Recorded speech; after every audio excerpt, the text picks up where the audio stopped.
Good evening po, si Ibon Chupayng ito, ang aking mga alaga ng mga medium bird. Si Cookie, okay, mga pets po natin yan. At ito ang ating dalawang sankunur. Shoutout again, si gumawa nito kay Yaj Nestbox. So talagang magandang quality at dahil magandang quality nito, nag-order ulit ako ng panibago. 4 na piraso, 4 na set para naman sa ating mga timburaot. So ito yung mga timburaot natin, no? Sa timburaot natin, yung standard na nasisira na, medyo matagal na rin. Gusto ko yung high quality, pang matagalan, di ba? So alam naman natin na dinodonate natin yung mga anak nito, so namimigay natin. Kasi talagang pet lang tayo, di naman tayo pang malakas ng breeding. So habi-habi lang po tayo. Okay po? Ayan. So tara, silipin na natin yung yung bagong deliver lang, ngayon lang ha? June 22, anong oras na ba? Alas 7 o 7:30 ng gabi. Silipin natin. Napakaganda po. Basta Yaj Nestbox, saka lang, panalo. Ang ingay nyo, lintik kayo. Tara, silipin natin. Ito no. Ayan, bagong deliver yan no.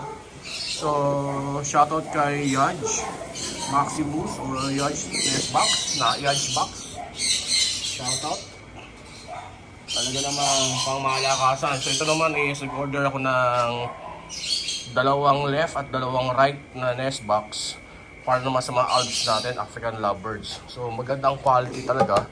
Yung mga cornering nila talagang hindi siya pintura. Talagang aluminum na pang corner talaga. Okay?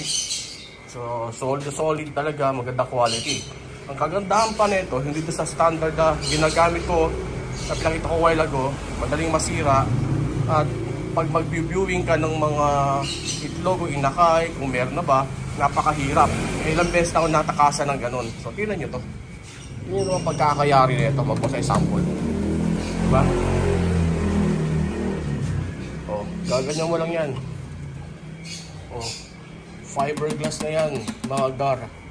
O, masisilip mo na, makukuha mo na yung itlog o mga inakay kung mag-harvest ka na. At kung gusto mo lang mag-viewing ka lang, safe na safe, ganyan lang kasimple. O di, sarado mo na. Of course, meron ba yan lock? Okay? So, ganyan kapangis ang Yaj box na pinagbibilan natin. Kaya, for sure, 100% shoutout kay Yaj box.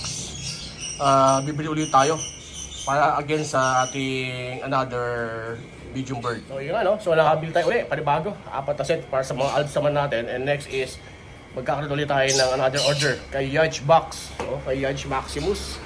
So, tag ko lang, tangkiligin natin, no? Pinopromote ko din to para makatulong sa tropa natin na yan.